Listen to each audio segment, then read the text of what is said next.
Calificas para ser legal, quieres saber, solo llama al abogado Andrés Mejer. Now, under what circumstances can the U.S. keep me out? Public charge is one of the grounds of inadmissibility. There are many.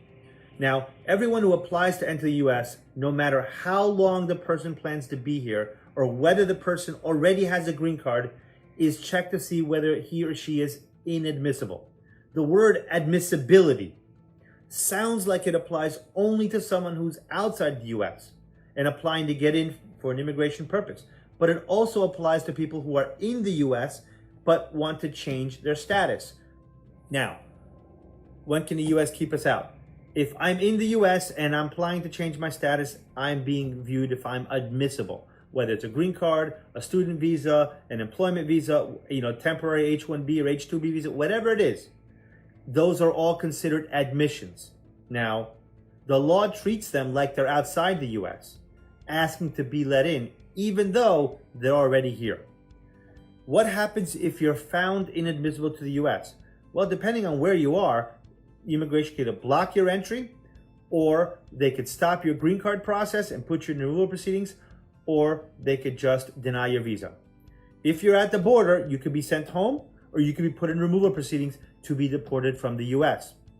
Even a green card holder can be found inadmissible. If a permanent resident green card holder departs the U.S., let's say goes on a cruise, or visits his family in Mexico, then you want to come back into the U.S., there are grounds where the Customs and Border Patrol won't let you in. For example, if you're out of the U.S. for more than 6 months, that could be a problem. If you've committed serious crimes, if you are even accused of crimes, if you've developed a medical condition like tuberculosis, or you've been receiving public benefits when you shouldn't have. That's where the public charge is going to come in, even though you're already a green card holder. Now, how do you overcome a finding of inadmissibility? Whether it's in the U.S. or outside of the U.S., you're applying for a benefit. Immigration is evaluating, are you disqualified because of something in your past? So even if you have a ground of inadmissibility, there are waivers for some of them. For example, you killed somebody, you served 20 years in jail, you're inadmissible. I'm sorry, you're screwed. Nobody can really help you with that one. But what happens if you're charged with shoplifting? If you're charged with assault? Every case is a little bit different. Depends on when it happened, how long you've had your green card, or whatever status you have. But in some circumstances, there's a waiver, or circumstance can change. I have an illness, I'm cured of that illness. Government made a mistake. They believed I was inadmissible when I wasn't.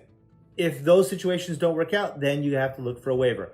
Every single client that comes to my office and asks me about immigration, I look for, my plan, it's a 3-step plan. Every single time. 1, do you qualify for something? Green card, marriage, special immigrant juvenile, U visa, cancellation of removal, asylum, employment-based victim, VAWA, SIJ, what have you. Do you qualify for something, number 1? Number 2, is there something in your past that can disqualify you? Like public charge, like medical situation, like failure to pay child support, owing back taxes, criminal charges, all of those multiple entries. Those are all things that we look for that can disqualify you. If you're disqualified for something, 3, are you eligible for a waiver? Do you have a qualifying relative that will suffer extreme hardship if you're deported for 10 years? So, people with communicable diseases, there's a waiver. People with physical or mental disorders that may cause harm to themselves or others, yes, there's a waiver for that too. Drug abusers or addicts, no, you're screwed. I'm sorry. Particularly drug traffickers, those are aggravated felonies. There's no waiver for that. The only option you may have is post-conviction relief motion to try to undo that conviction. People without proper vaccinations, sure, you can also just get the vaccinations. People with convictions for crime involving moral turpitude, yes, there's a waiver for that.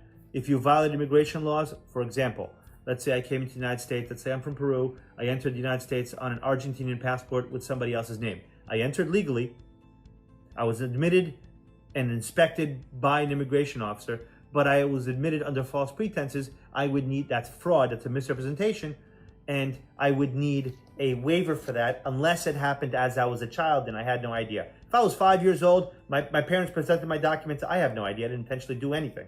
So if I'm a minor, I don't need a waiver. If I'm an adult, I do need a waiver. Prostitution, yes. There's a waiver for that. Multiple criminal convictions, it really depends on the type of convictions. Sometimes there is and sometimes there isn't. We have to look at your individual case. So what do you think about grounds of inadmissibility? Please leave your comments below. If there's something in particular you'd like to hear about on this show, I will talk about it on the next show.